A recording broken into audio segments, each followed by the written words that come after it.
Aprovechar esta oportunidad antes del mensaje para decir a todos los que nos están viendo en este momento, sobre todo a nuestros hermanos de México, decirles que las actividades que vamos a estar llevando Dios mediante a partir del día 2 en adelante, se tienen que anotar para poder asistir tanto a la iglesia Emmanuel, donde han ampliado el aforo a 700 personas, y a las cenas que vamos a tener lugar en diferentes lugares. Hermanos, todo ya se ha completado, ya no hay más espacio. Entonces los hermanos que están llamando y escribiendo y diciendo que van a ir de todas maneras con reserva o sin reserva, con autorización o no, yo les pediría por favor que seamos respetuosos, porque tenemos que respetar las leyes y las normas y los aforos que nos han dado. La iglesia Manuel, que nos la han prestado, en principio nos había dicho que podíamos meter 500 personas. Ahora hemos ampliado el aforo a 700 y ya está todo lleno, ya no puede entrar más gente. Las 2 cenas que tendremos en 2 hoteles diferentes también están llenas. Creo que en cada una hay como 175 personas anotadas. Ya no hay más espacio, lamentablemente tenemos que sujetarnos a las leyes del momento. Así es que si ustedes están llamando o están escribiendo al hermano Emmanuel, al hotel y a otros hermanos, como por ejemplo puede ser Armando, y mandándome mensajes constantemente a mí también, decirles que no podemos nosotros hacer nada para cambiar ese aforo, esas leyes, esas normas que nos han pedido que las cumplamos. Entonces no podemos correr el riesgo de que vaya más gente de lo permitido, no sea que después podamos tener incluso problemas para celebrar las reuniones. Yo sé que hay gente incluso que me ha dicho, bueno, aunque yo no tenga permiso para ir, yo voy a ir y esperamos fuera. Hermanos, seamos respetuosos y seamos conscientes de que en este momento no se puede meter más gente de la que ya estamos metiendo. Quiero decir esto sobre todo a los hermanos de México y de otros países, como Estados Unidos y otros países cercanos, que me dicen que quieren ir familias enteras a los cultos, a las reuniones. Bueno, hermanos, esto es lo que hay y a mí no me queda más remedio que sujetarme a las normas y a las leyes de cada país, y por eso no hay más capacidad, sino no hay otra explicación. No podemos hacer más de lo que ya estamos haciendo. Pensábamos que íbamos a tardar muchísimo tiempo en poder cubrir todas esas plazas, pero para sorpresa nuestra, todas se han cubierto, todas se han cubierto. Yo no sé si mañana el pastor de la iglesia Manuel o las autoridades de México, de aquí a unos días, abren más la mano para que vaya más gente, pero de momento esto es lo que hay. De momento no puede asistir más gente a los cultos. ¿Sí? Es increíble, ¿no? Tener que decir a la gente que no pueden venir a los cultos, ¿no? Pero es lo que toca y confiamos de que el Señor nos ayude a todos a entender que bueno, que esta es la realidad en la que estamos viviendo actualmente y que no podemos hacer otra cosa. Amén, hermanos. Pido por favor a los hermanos desde ya, a los que están aquí, a los que nos están viendo también, que estén orando para que el Señor nos ayude y nos dé mucha sabiduría y sobre todo mucha fuerza para poder cumplir con todos los compromisos. El cambio horario va a ser brutal. El vuelo ya solamente dura 12 horas y solamente tenemos un día para adaptarnos al nuevo horario y a partir del siguiente día prácticamente ya estamos atendiendo a gente y pastores y muchísima gente que va a venir de todas partes. Así es que pedimos oración para que el Señor nos ayude y todo salga bien y dirigido por Él y podamos pues cumplir con los compromisos que tenemos en ese país.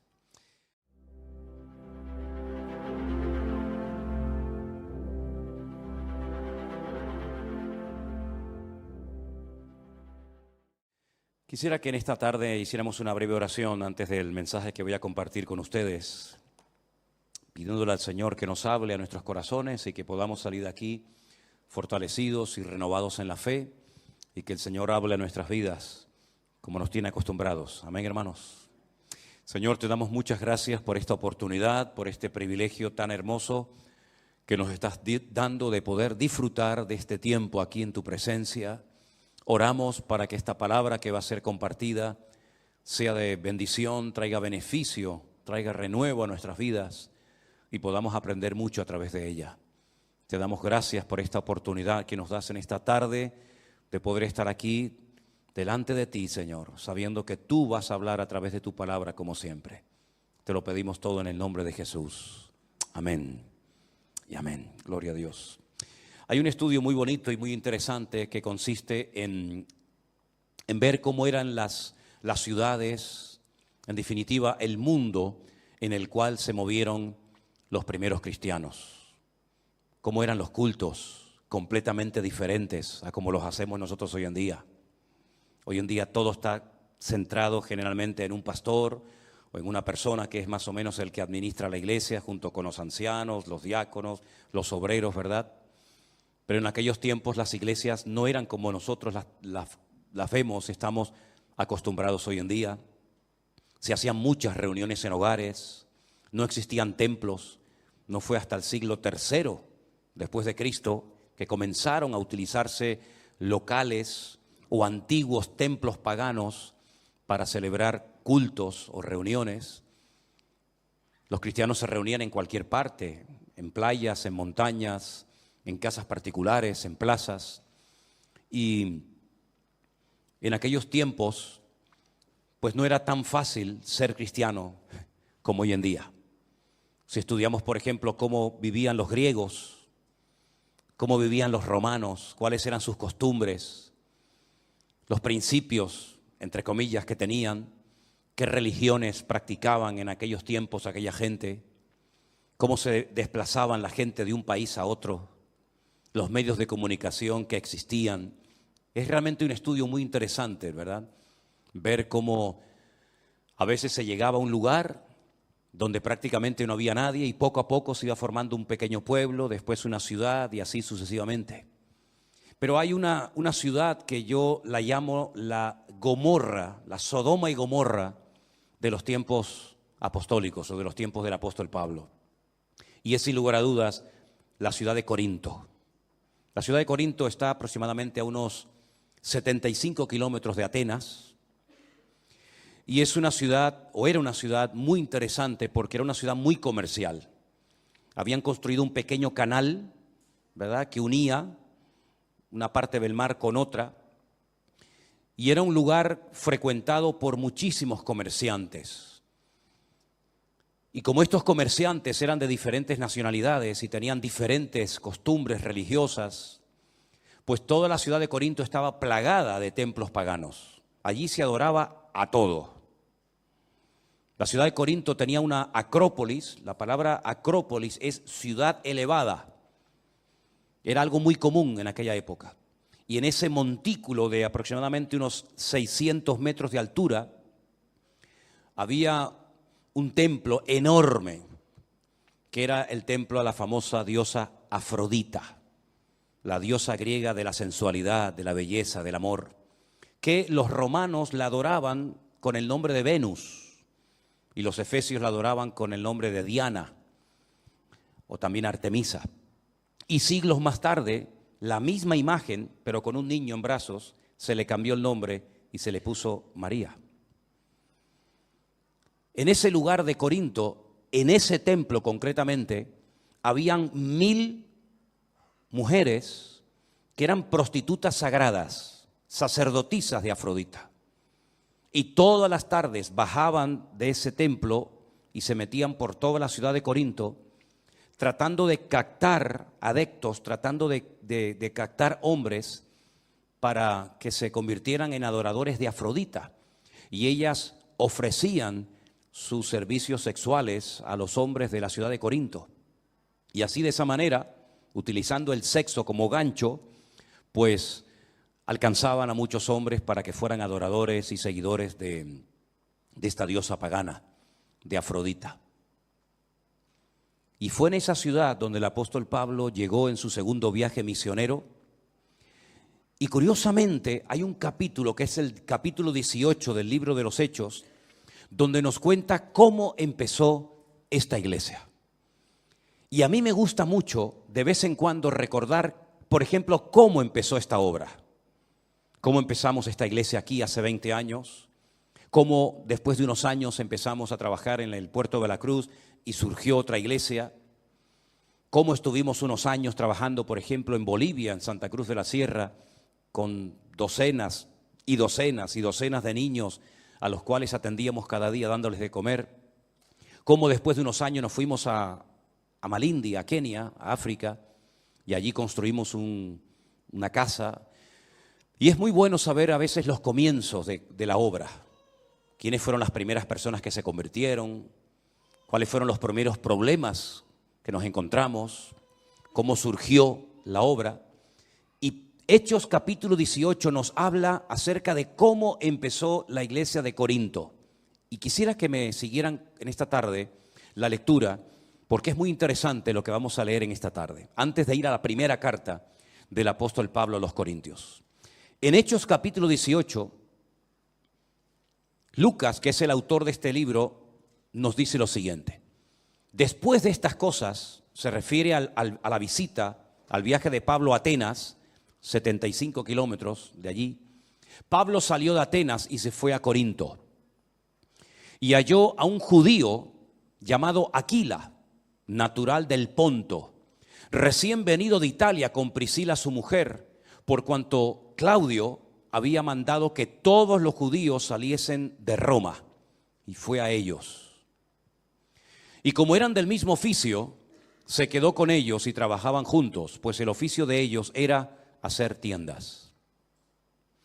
Y discutía en la sinagoga todos los días de reposo y persuadía a judíos y a griegos. Y cuando Silas y Timoteo vinieron de Macedonia, Pablo estaba entregado por entero a la predicación de la palabra, testificando a los judíos que Jesús era el Cristo.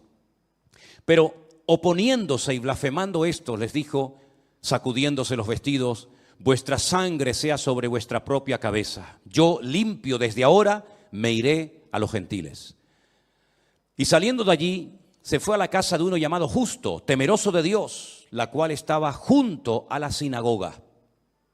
Y Crispo, el principal de la sinagoga, creyó en el Señor con toda su casa, y muchos de los corintios, oyendo, creían y eran bautizados.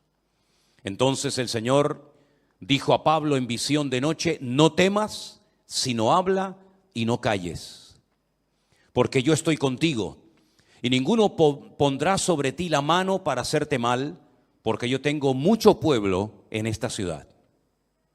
Se detuvo allí 1 año y 6 meses, enseñándoles la palabra de Dios. Pero siendo Galión procónsul de Acaya, los judíos se levantaron de común acuerdo contra Pablo y le llevaron al tribunal, diciendo, este persuade a hombres a honrar a Dios contra la ley. Y al comenzar Pablo a hablar, Galión le dijo a los judíos, si fuera algún agravio o algún crimen enorme, oh judíos, conforme a derecho, yo os toleraría. Pero si son cuestiones de palabras y de nombres y de vuestra ley, vedlo vosotros, porque yo no quiero ser juez de estas cosas. Y los echó del tribunal. Entonces los griegos, apoderándose de Sóstenes, principal de la sinagoga, le golpeaban delante del tribunal, pero a Galión nada le daba de ello. Entonces los griegos, apoderándose de Sóstenes, principal de los hermanos, apoderándose de principal de la sinagoga, le golpeaban delante del tribunal, pero a Galión nada le daba de ello. Versículo 18 dice así. Mas Pablo, habiéndose detenido aún muchos días allí, después de despedir a los hermanos, navegó a Siria y con él Priscila y Aquila, habiéndose rapado la cabeza en Cencrea porque tenía hecho un voto. Llegó a Éfeso y los dejó allí, y entrando en la sinagoga discutía con los judíos, los cuales le rogaban que se quedase con ellos por más tiempo, mas no accedió, sino que se despidió de ellos diciendo, es necesario que en todo caso yo guarde en Jerusalén la fiesta que viene, pero otra vez volveré a vosotros si Dios quiere, y zarpó de Éfeso. 18 meses ininterrumpidos estuvo el apóstol Pablo en esta ciudad de Corinto. Allí conoció a Priscila, Aquila, un matrimonio que le apoyó muchísimo durante su ministerio, y después, como hemos leído, vino Timoteo y también Silas, y estas personas junto con él y probablemente otros más le ayudaron a fundar la iglesia de Corinto. La iglesia de Corinto tenía muchas particularidades. No fue una iglesia fácil. Como 3 o 4 años después de haber estado trabajando allí, le llega un informe al apóstol Pablo diciéndole que la iglesia está llena de problemas. Muchos hermanos se habían peleado los unos con los otros, se habían formado distintos grupos y la iglesia estaba realmente siendo afectada por el mundo. En vez de ellos afectar al mundo y a la sociedad corrompida de Corinto, estaba ocurriendo más bien todo lo contrario. La atmósfera espiritual, el ambiente de la ciudad de Corinto, una ciudad de una promiscuidad sexual brutal, una ciudad de carnalidad. Fíjense hasta qué punto que en las obras de teatro de la comedia griega, cuando se quería utilizar la palabra borracho, no se utilizaba directamente la palabra borracho, sino que se decía, este es un corintio, porque era sinónimo de una persona atrapada y dominada por el alcohol. Era una ciudad pervertida, ya digo, era la Sodoma y Gomorra del Nuevo Testamento. Y allí el apóstol Pablo se afincó durante 18 largos meses para predicar la palabra de Dios y nació esta iglesia. Y ya digo, como 3 o 4 años más tarde le escribe una primera carta donde él responde a una serie de preguntas que los hermanos le están haciendo. Por ejemplo, en el capítulo 7 de Primera de Corintios le están haciendo preguntas acerca del matrimonio. Le dicen a Pablo, bueno, y si mi marido no es convertido y yo sí lo soy, ¿qué hago? ¿Me separo? ¿Me divorcio? ¿Sigo con él? Entonces Pablo en el capítulo 7 de Primera de Corintios le da instrucciones concretas y específicas a las mujeres que tienen maridos inconversos o a los maridos que tienen esposas inconversas y que además tenían hijos. Y él les responde en todo un capítulo a esas preguntas. Le preguntan también acerca del tema de la comida, porque como les acabo de decir, en la ciudad de Corinto había muchos templos, a Apolos, a Afrodita, a todas las divinidades habidas y por haber, y lo que hacían es que llevaban las vacas, llevaban los animales, los sacrificaban, los mataban delante de esos ídolos, en esos templos, y luego vendían esa carne en las carnicerías para que la gente comiera de ellos.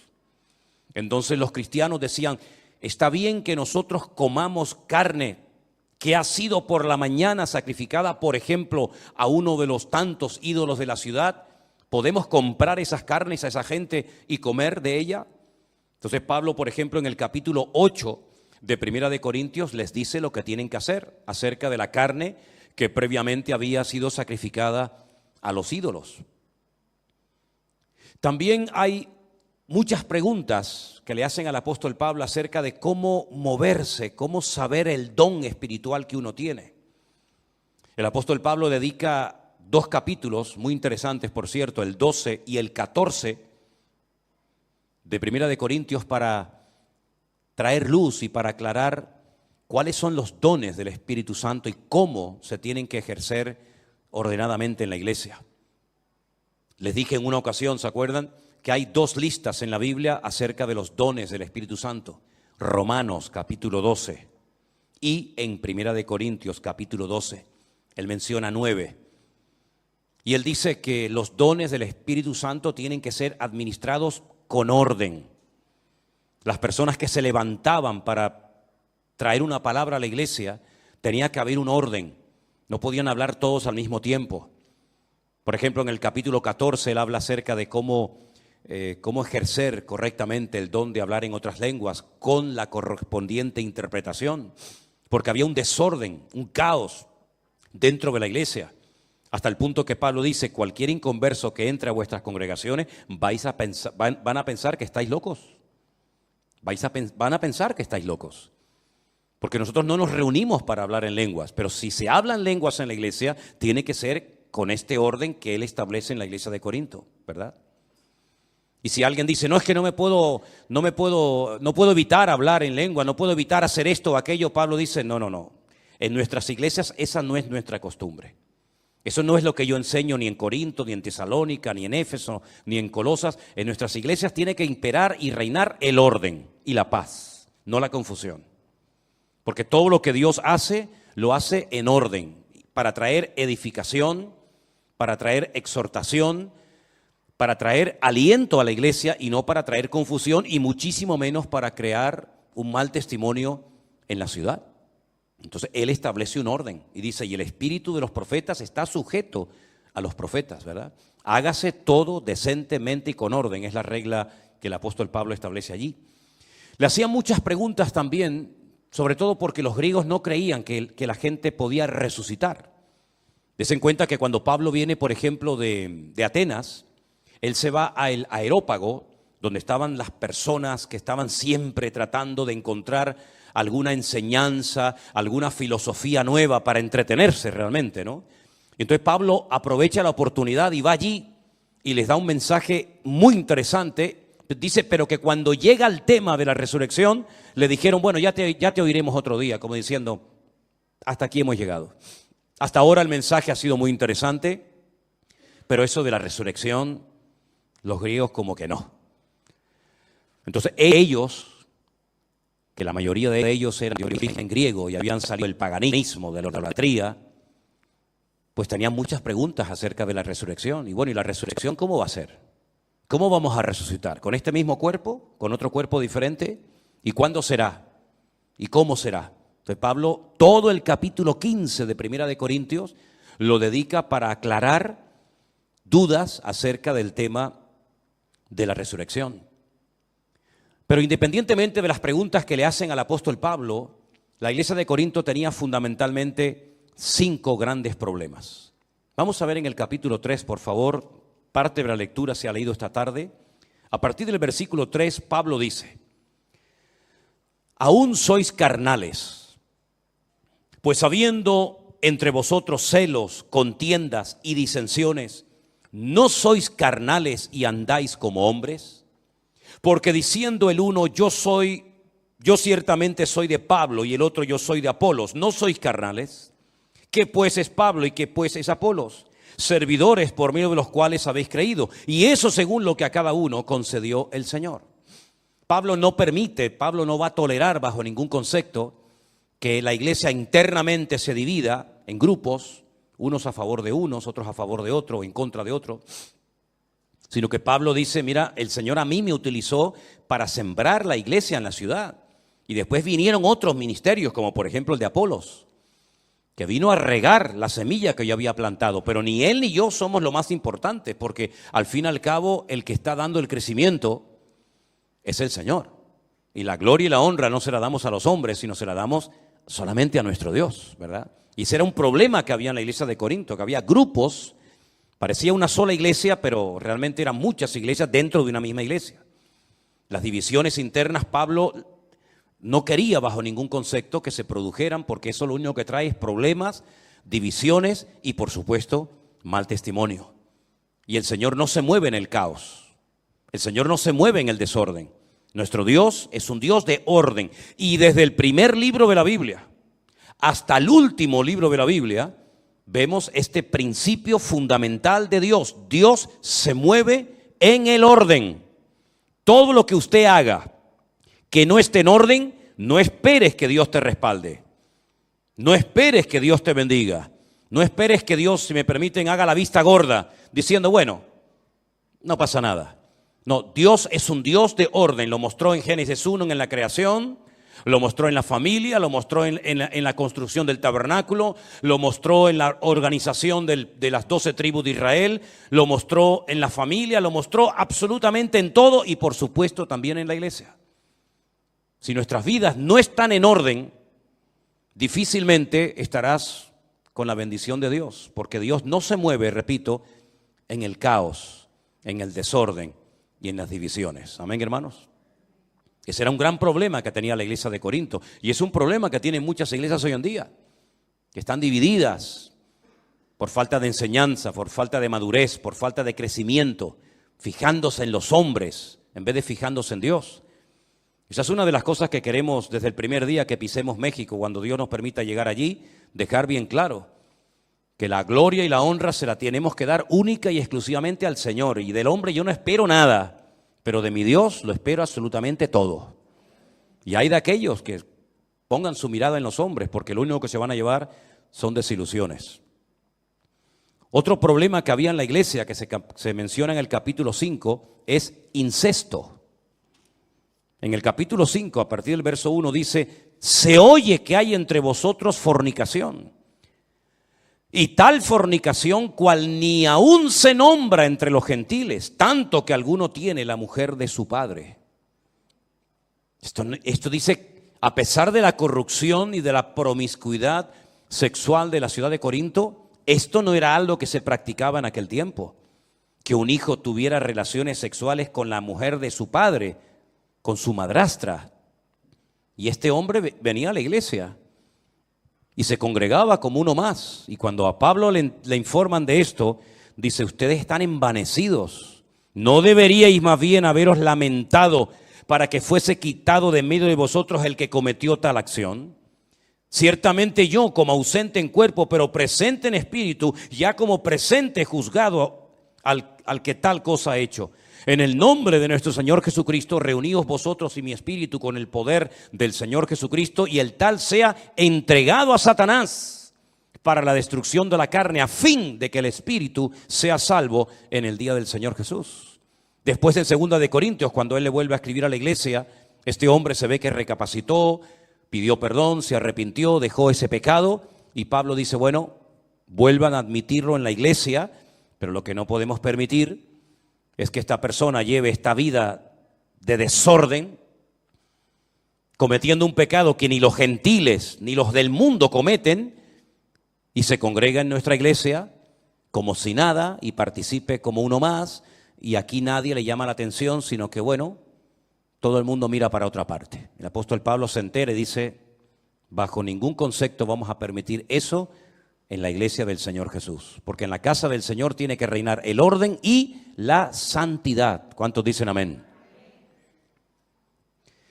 También había problemas entre hermanos. Capítulo 6, versículo 1 dice: ¿osa alguno de vosotros, cuando tiene algo contra otro, ir a juicio delante de los injustos y no delante de los santos? ¿No sabéis que los santos han de juzgar al mundo? Y si el mundo ha de ser juzgado por vosotros, ¿sois indignos de juzgar cosas muy pequeñas? ¿O no sabéis que hemos de juzgar a los ángeles?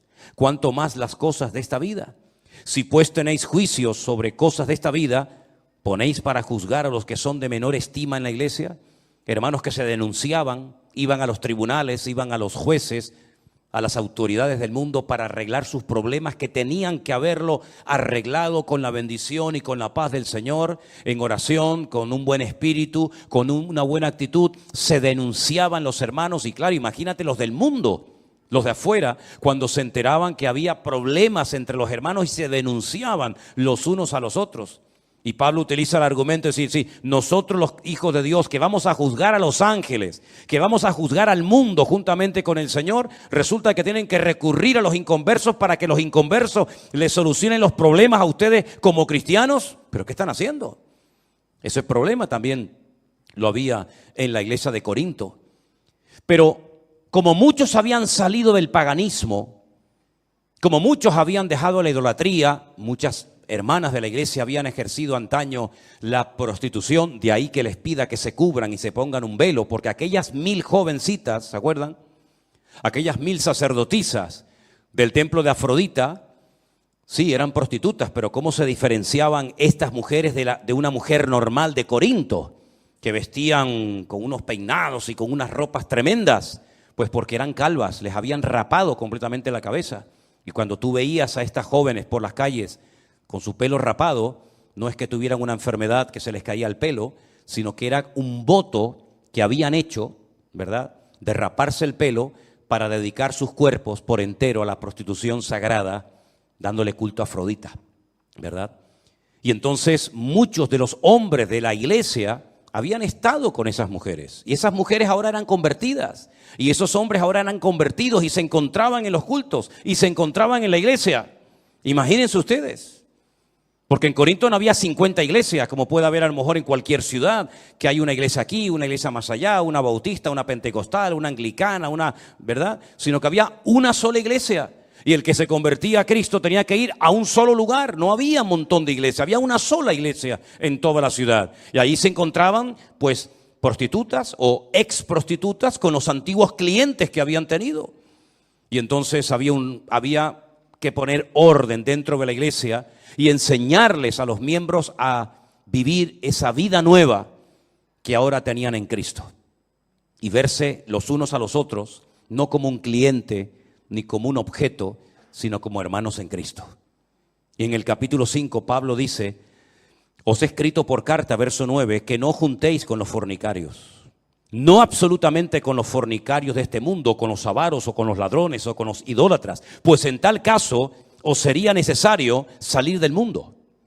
Más bien os escribí que no os juntéis con ninguno que llamándose hermano, escuche esto, llamándose hermano, fuera un fornicario, un avaro, un idólatra, un maldiciente, un borracho, un ladrón, con esa persona ni coman. Una persona que va a la iglesia, que dice que es cristiano, y es un borracho, es un ladrón, es un avaro, es un fornicario, con ese ni coman. Porque, ¿qué razón tendría yo para juzgar a los que están fuera? ¿No juzgáis vosotros a los que están dentro? Es decir, el apóstol Pablo lo que está diciendo es: miren, yo no les he dicho que ustedes no pueden hablar con gente del mundo que practican todo tipo de pecados. Yo no les he dicho eso. Si yo les hubiera dicho que no hablaran con borrachos, con prostitutas, con ladrones, con avaros, con idólatras, pues se tendrían que ir a vivir a otro planeta. Porque en la calle, en el mundo, los inconversos, los que no tienen a Cristo en su corazón, los que no han puesto su vida en orden y los que no viven en santidad, pues lógicamente están atrapados, son esclavos de uno o varios pecados de los que acabo de mencionar. El apóstol Pablo dice: no, ustedes me han interpretado mal mis palabras. Yo no les dije que no se juntaran con esas personas, porque si no se juntan, si no le hablan a esas personas, ¿cómo lo van a ganar para Cristo? Yo lo que les he dicho y la enseñanza que les he dado es esta: si hay gente en la iglesia que son idólatras, avaros, ladrones, fornicarios, etcétera, etcétera, no os juntéis con esa persona, para que no piense el mundo que se puede venir a la iglesia y seguir practicando el pecado y seguir viviendo igual que como vivíamos antes y no pasa nada. Para que se avergüencen y para que recapaciten de que la vida cristiana no es un relajo, sino la vida cristiana es algo serio en el que tenemos que dar un fiel testimonio de lo que Cristo ha hecho en nuestras vidas. Amén, hermanos. Tiene que haber un cambio en nosotros. Las mujeres no pueden comportarse como se comportaban antes de conocer al Señor, ¿verdad? Imagínense estas, no digo las 1000, pero imagínense que 200 de estas prostitutas se convirtieran al evangelio y ahora vinieran a la iglesia. Pues habría que enseñarles a: mire, hermana, si no se puede vestir usted a partir de ahora, porque usted se vestía de esa manera para atraer y seducir a los hombres, pero ahora el objetivo no es atraer y seducir a los hombres a través de su cuerpo, sino glorificar a Dios. Por eso Él dice: presentad vuestros cuerpos en sacrificio vivo, santo, agradable a Dios, ¿verdad? Y así como antes presentabais vuestros miembros, los miembros de vuestro cuerpo para el pecado, presenten ahora esos miembros para honrar, para servir y para glorificar a Dios. Y tenían que enseñarle a vestir, a hablar, a caminar, a comportarse a esas mujeres que habían vivido pues en ese mundo. Y a los hombres que habían sido toda la vida unos mujeriegos o unos borrachos o unos idólatras, había que decirles: no, a partir de ahora ya no se puede vivir así. Nuestra forma de hablar, nuestra forma de comportarnos, nuestra forma de actuar tiene que ser completamente diferente, porque ahora no somos como los del mundo que no conocen a Cristo. Ahora somos cristianos, embajadores de Cristo, y nuestra imagen, la imagen que tenemos que proyectar, no es la de una mujer sensual o un hombre sensual, una persona que utiliza, digamos, los atributos de su cuerpo para seducir a nadie. No, nada más lejos de la realidad. Ahora la gente tiene que mirar en nosotros un cambio, tienen que ver que ahora somos gente que ha nacido de nuevo y que nuestros apetitos, nuestros deseos, nuestros hábitos, nuestras costumbres son completamente diferentes a como éramos antes de conocer al Señor. Amén, hermanos. Por eso hay que pedirle al Señor: Señor, quítame cualquier vestigio de carne que pueda haber en mi vida. Quita de mi vida la mala mirada, la mala conversación, malos deseos, malas inclinaciones. Que el Señor limpie nuestros ojos, que el Señor limpie nuestros oídos, nuestra boca, nuestros labios, que el Señor nos cambie y nos transforme completamente de arriba abajo. para que el mundo vea que ya no somos ni la sombra de lo que éramos antes de conocer a Cristo como nuestro Señor y Salvador personal. Pablo escribe varias cartas y se pegó 18 meses de su vida en Corinto para enseñarles cómo se vive ahora nuestra nueva vida en Cristo. Porque nosotros no solamente tenemos que ser cristianos dentro de la iglesia, sino sobre todo cuando salimos de nuestros templos, cuando salimos de nuestros lugares de culto, tenemos que seguir comportándonos y hablando y viviendo y pensando y reaccionando como cristianos. Amén, hermanos. No es un disfraz, no es una chaqueta que me pongo. Me visto de cristiano, vengo el domingo a la iglesia con carita de niño bueno, con carita de niña buena, y luego salgo y soy un mujeriego, un borrachuzo, atrapado a los vicios de este mundo, enganchado a las loterías, enganchado a la pornografía, una promiscuidad sexual brutal. No, usted no ha entendido nada, amigo. Usted no ha entendido nada, hermana. En Cristo tenemos que cambiar en todo, pero no solamente por dentro, sino en algunos casos también por fuera, ¿sí o no?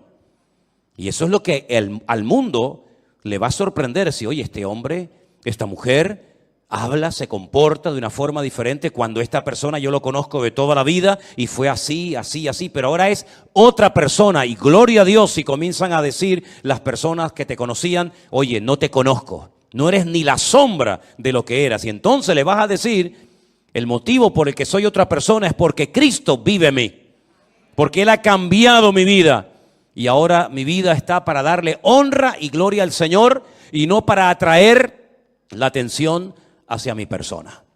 Esto no se aprende en 2 días. Imagínense que usted haya sido una persona atrapada a todo tipo de juegos. Esta gente que se pega horas y horas y horas jugando en una maquinita y echando monedas y monedas y monedas, y ahora de repente dice que te has convertido. ¿Tú crees que de la noche a la mañana se te va a ir el deseo? Bueno, en algunos casos sí, pero en otros casos no. Y vas a tener que pedirle a Dios que te ayude a organizar tu economía, que antes cobrabas y tenías un montón de dinero y a la semana estabas sin un duro, sin un céntimo. Y ahora tienes que pedirle al Señor, ayúdame a administrar para que yo incluso pueda ayudar a otras personas. Tal vez antes de conocer a Cristo te vestías de una manera que en vez de cubrirte lo que hacías es que te descubrías lo que llevabas en tu corazón. Pues a lo mejor habrá ciertas prendas que habrá de decir, yo esto no me lo puedo volver a poner otra vez, porque entonces lo que estoy haciendo es el mismo perro pero con distinto collar. Y ahora lo que quiero es dar gloria a Dios y glorificar al Señor, ¿sí o no? Esa es la vida de un cristiano. La vida de un cristiano no es dejar de ir a misa y venir al culto, dejar de tomar la hostia y venir ahora a tomar el pan y el vino. La vida de un cristiano es vivir como Cristo vivió. Como Él hablaba, tenemos que pedirle al Señor, Señor, yo quiero hablar y comportarme y pensar y reaccionar y vivir como tú lo hacías. Y yo no sé cómo tú tratabas antes a tu marido, o cómo tú tratabas a tu mujer, o a tus hijos, o a tus padres. Pero sería bueno que leyeras la Biblia y te preguntaras, ¿yo me estoy comportando como un marido cristiano o como uno más? ¿Yo me estoy comportando con mi familia, con mi marido, con mis hijos, como una auténtica mujer cristiana o sigo siendo la mundana de toda la vida? ¿Soy un hijo que obedece a sus padres y que honra a sus padres o sigo siendo el niño malcriado y caprichoso que siempre pedía y pedía y pedía y lloraba y pataleaba y se enfadaba cuando no le daban lo que querían?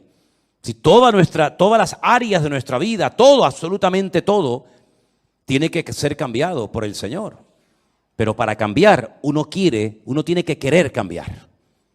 Y el Señor lo va a hacer. Había desorden en la Santa Cena. Nosotros, saben que una vez al mes celebramos la Santa Cena, ¿verdad? Le damos el pan y el vino a cada persona que va a participar. Pero miren lo que dice 1 Corintios capítulo 11. 1 Corintios capítulo 11 dice, a partir del verso 17, al anunciaros esto que sigue, no os alabo, hermanos, porque no os congregáis para lo mejor, sino para lo peor. Pues en primer lugar, cuando os reunís como iglesia, oigo que hay entre vosotros divisiones. ¿Y saben lo que dice Pablo? En parte lo creo. Pablo no dice, no, esto no puede ser, imposible. Imposible que mis hermanos de la iglesia de Corinto estén divididos. Imposible. No, él dice, lo creo. Conociéndoles yo a ustedes, en parte yo creo que hay divisiones en la iglesia. Porque es preciso, versículo 19, que entre vosotros haya disensiones para que se hagan manifiestos entre vosotros los que son aprobados. Cuando pues os reunís vosotros, esto no es comer la cena del Señor, porque al comer cada uno se adelanta a tomar su propia cena y uno tiene hambre y otro se embriaga. Pues ¿qué? ¿No tenéis casas en las que podáis comer y beber? ¿O menospreciáis la iglesia de Dios y avergonzáis a los que no tienen nada? ¿Qué os diré? ¿Os alabaré? En esto no os alabo. La gente se ve que llevaba su comida a la iglesia y ya se quedaban en la iglesia a comer. Y claro, había gente pudiente en la iglesia y gente pobre, como siempre ha habido. Gente con más y con menos capacidad económica. Y dice la Biblia que algunas personas tenían hambre y se iban hambrientos de la iglesia. Y otras personas tenían tanta abundancia de comida y de bebida que hasta se emborrachaban dentro de la iglesia, dentro de los cultos, del lugar donde se habían decidido congregar. Y claro, cuando a Pablo le decían, mira, tú sabes que hay hermanos que tienen hambre y van al culto y salen con hambre. Y al lado a lo mejor hay una mesa de unos hermanos ricos y tienen de todo. Y en vez de compartir con los hermanos que tienen hambre y necesidad, no son capaces de decirle, hermano, ¿quiere usted comer un poco de nuestra comida? Hermano, tenga un platito y disfrute juntamente con nosotros. Son incapaces de compartir la bendición. Y no solamente no comparten, sino que además hasta llegan a emborracharse, porque en vez de llevar una pequeña cantidad simbólica para participar del pan y del vino, llevan tanta cantidad que se pasan y se embriagan y se emborrachan en la iglesia. Gracias a Dios yo nunca he visto esto en esta iglesia. Amén, hermanos. Gracias a Dios yo nunca he visto esto, ni lo veré. Pero que personas hambrientas, salgan hambrientas de una iglesia cuando hay una celebración, una comida, un banquete, un ágape, y póngale el nombre que quiera, eso es una vergüenza para la iglesia. Eso sería terrible, ¿verdad? Ver a gente hambrienta que viene a la iglesia en un día de comida y se van hambrientos. ¿Pero cómo puede ser? ¿Cómo se pueden llamar esa gente cristianos? ¿Dónde está el amor de Cristo en esa familia, en esa persona que trae tanta comida, que le sobra, que después mucha de esa comida la va a tirar a la basura y un hermano, una familia al lado de ella o de él se fueran hambrientos de la iglesia? A Pablo todo esto lo ponía malo.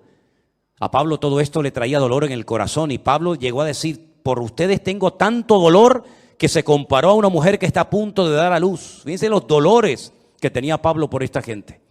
Tenía dolor, tenía tristeza, le pesaba en el corazón o escuchar, oír estas noticias de una iglesia que él amaba tanto, por la cual había trabajado tanto y donde había estado 18 meses de su vida con hombres de Dios como Silas, Timoteo, Apolos, Priscila, Aquila, su marido, y ver ahora, 3 o 4 años después, a la iglesia en estas condiciones le causaba una tristeza tremenda.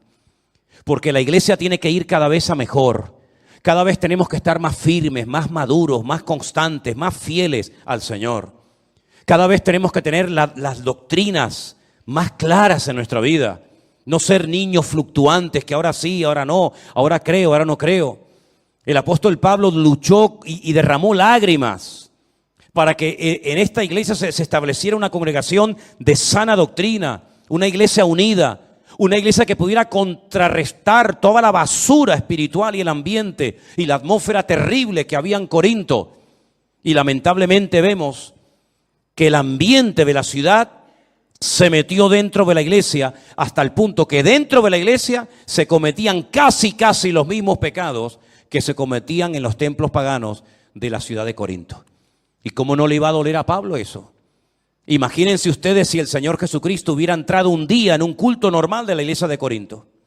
Imagínense cómo hubiera reaccionado el Señor si entra a una iglesia donde supuestamente se le está dando honra, gloria y culto a Él y se encuentra uno borracho, al otro acostándose con su madre, al otro criticando a este hermano, al otro insultando a la otra hermana, al otro yendo al juez para presentar una denuncia contra este hermano. ¿Cómo hubiera reaccionado el Señor si hubiera entrado un día físicamente a esa congregación? Pues yo creo que hubiera actuado exactamente igual que cuando entró al templo de Jerusalén en su época, cuando dice la Biblia que entró y comenzó a volcar las mesas de los cambistas, Y comenzó a echar a patadas a toda la gente que estaba allí comerciando en el templo y dijo aquello de: habéis convertido mi casa de oración en una cueva de ladrones. Amén, hermanos.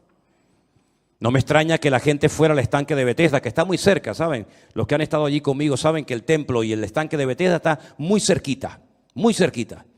No me extraña que con este ambiente espiritual, no me extraña a mí que con este mal testimonio y con este mal ejemplo del templo, de los sacerdotes, de Anás, de Caifás, etcétera, la gente prefiriera irse a una piscina de agua putrefacta esperando a un supuesto ángel que decían que venía, que nunca vino ningún ángel. Preferían estar allí esperando que un ángel descendiera del cielo para recibir su milagro que estar en el templo, sabiendo que allí lo que le iban a quitar es lo poco que a lo mejor podían llevar y que a lo mejor ni siquiera lo iban a dejar entrar por la condición en la que se encontraba. Y a mí me gustaría que en esta tarde todos y cada uno de nosotros tomáramos conciencia de que yo no estoy hablando de un templo pagano, yo no estoy describiendo cómo era un culto de Afrodita, de Apolos, de Venus, de estas divinidades, sino estamos hablando de una iglesia local, una iglesia que podría ser nuestra congregación. ¿Y por qué el Señor permitió que nosotros, los cristianos, de 2000 años después de esto, nos enteráramos de este relajo y de este desorden en la iglesia? ¿Por qué no pasó la página y dice: bueno, eso no lo cuentes? Cuenta las cosas bonitas. Por ejemplo, mira, habla de la iglesia de los filipenses, que es una buena iglesia. Al fin y al cabo solamente hay dos hermanitas ahí que están peleadas una con otra, Evodia y Síntique, pero bueno, son dos nada más dentro de mucho. Habla de los filipenses o habla de otra iglesia. ¿Por qué el Señor permitió?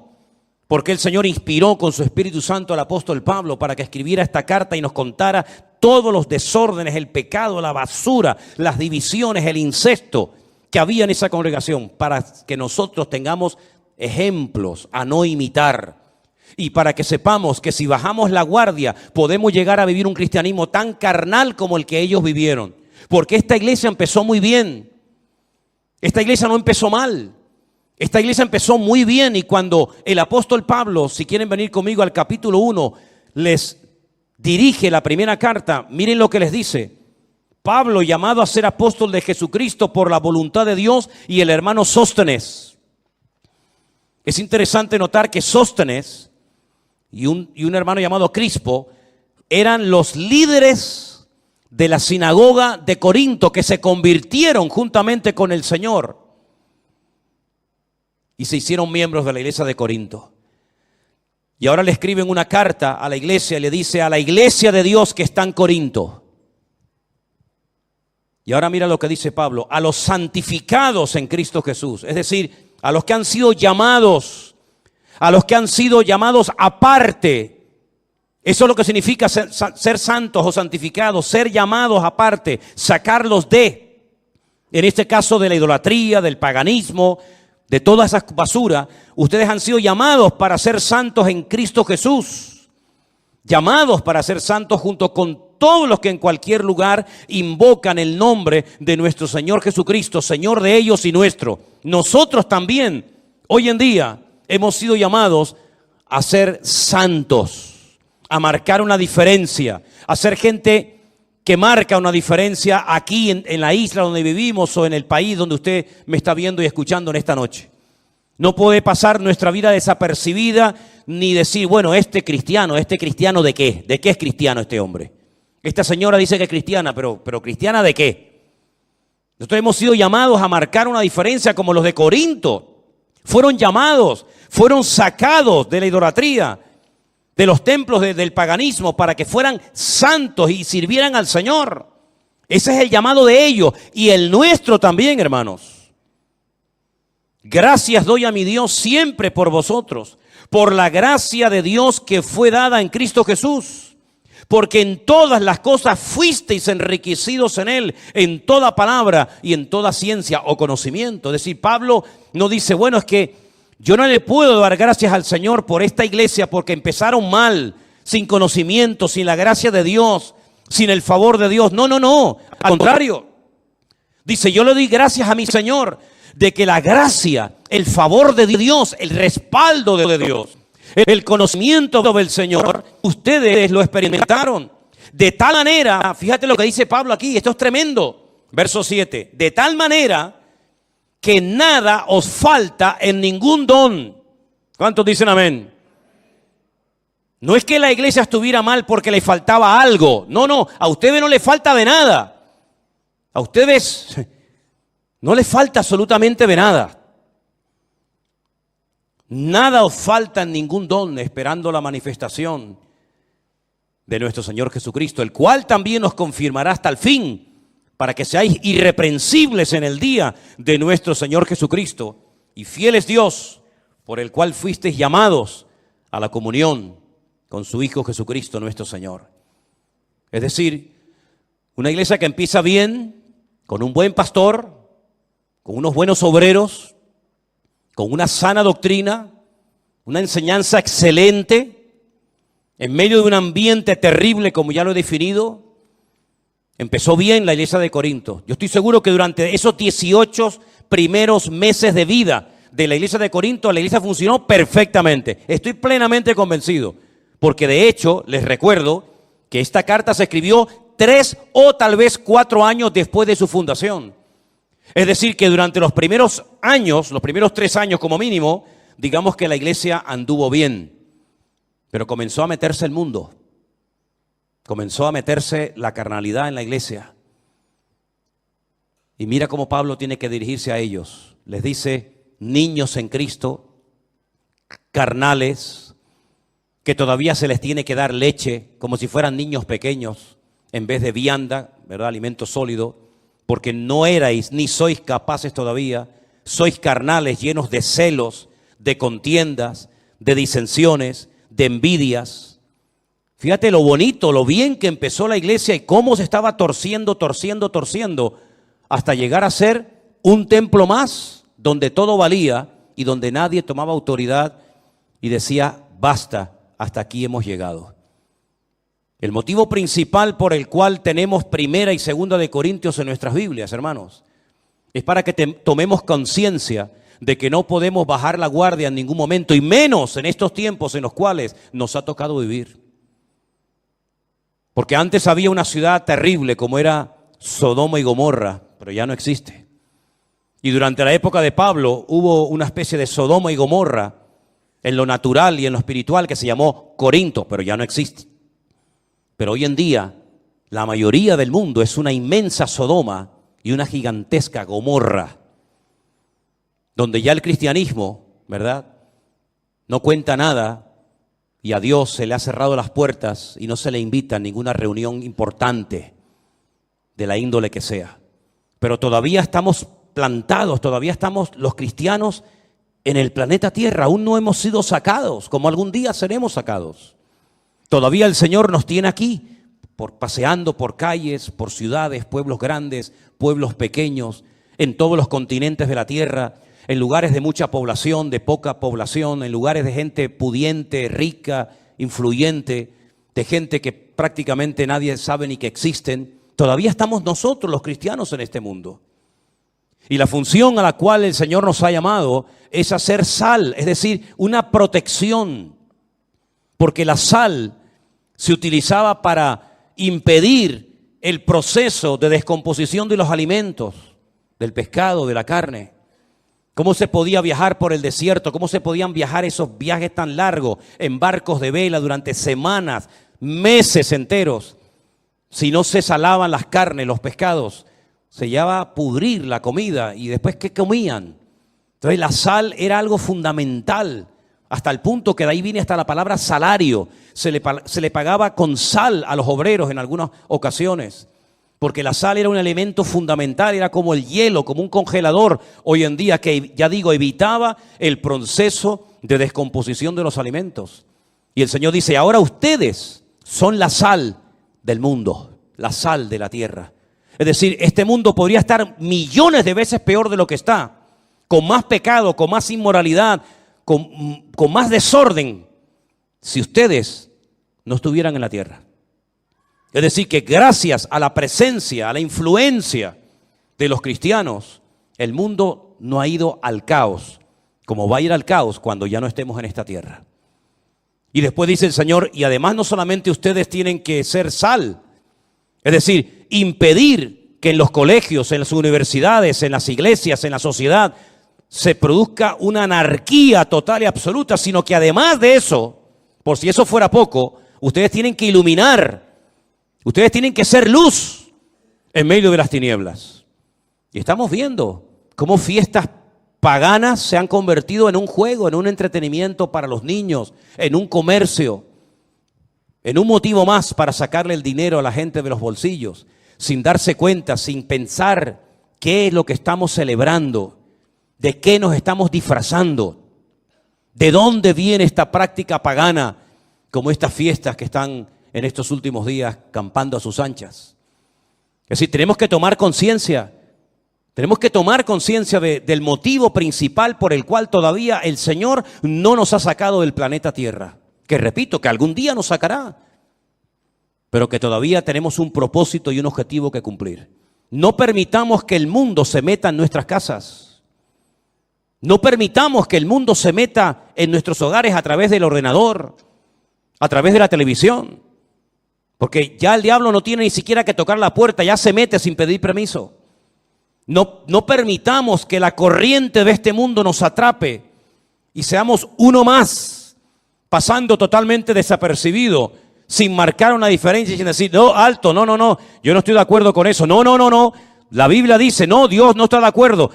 No nos dejemos arrastrar por la corriente de este mundo. Tenemos que ir en contra de la corriente. No es fácil, pero con la ayuda del Señor y bien parados en Cristo, vamos a poder impedir que el mundo se nos meta dentro de nosotros. Al contrario, somos nosotros los que tenemos que impactar el mundo y no al revés. Amén, hermanos.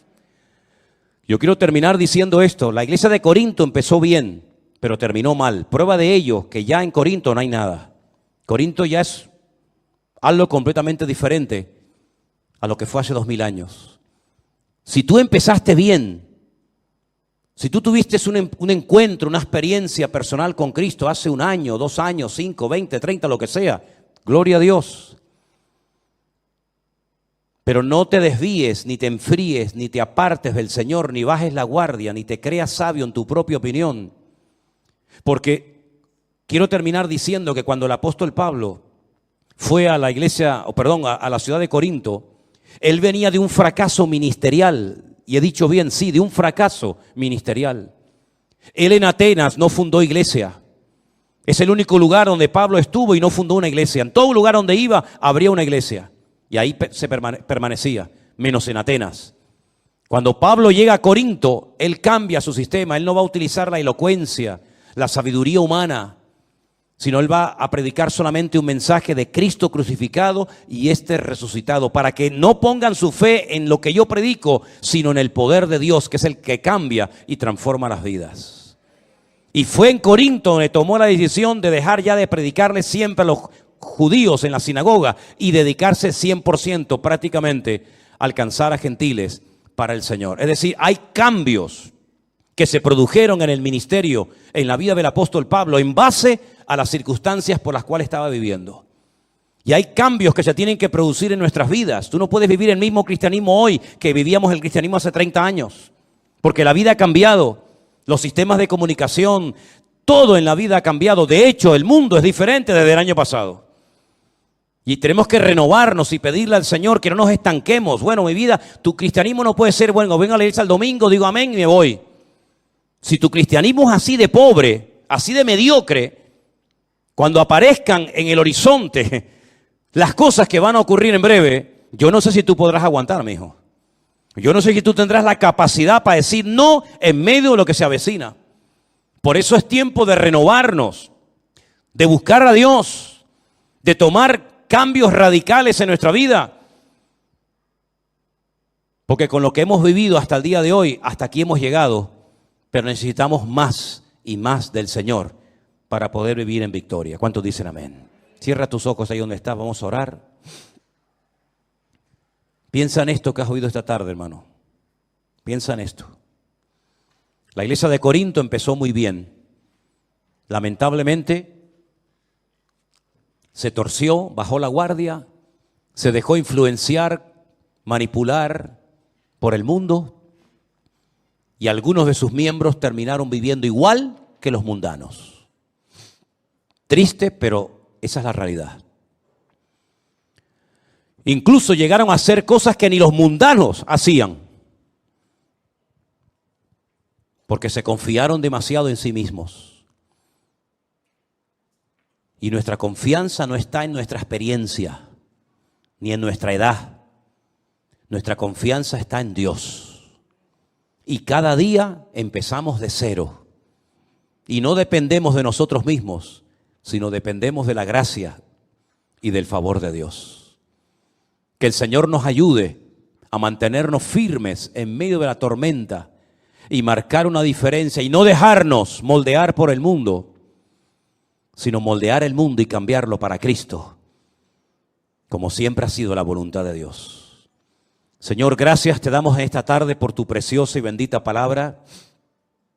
Te rogamos, Señor, que tú nos afiances y nos afirmes en la fe, para que podamos siempre poner nuestra confianza, nuestra mirada y nuestra vida en ti, y que no nos pase lo que le pasó a nuestros hermanos de la iglesia de Corinto, que se dejaron influenciar y manipular por el mundo. Señor, guárdanos, que seamos sal y luz de este mundo hasta el último momento de nuestra vida. Y guárdanos del maligno y ayúdanos a mentalizarnos de que tenemos que renovarnos cada día en la presencia tuya, Señor. Quita de nosotros todo lo que nos quede de mundo. Quita de nosotros todo lo que quede de nuestra antigua y vieja naturaleza, y que solamente sea la vida de Cristo, nuestro Señor, la que se manifieste y se exteriorice en nuestras vidas. Trae santidad a nuestra casa, trae santidad a nuestras vidas particulares, que la santidad reine en tu casa, Señor, en tu iglesia, y que podamos siempre darte a ti la gloria y la honra. Te lo pedimos con todo nuestro corazón, en el nombre de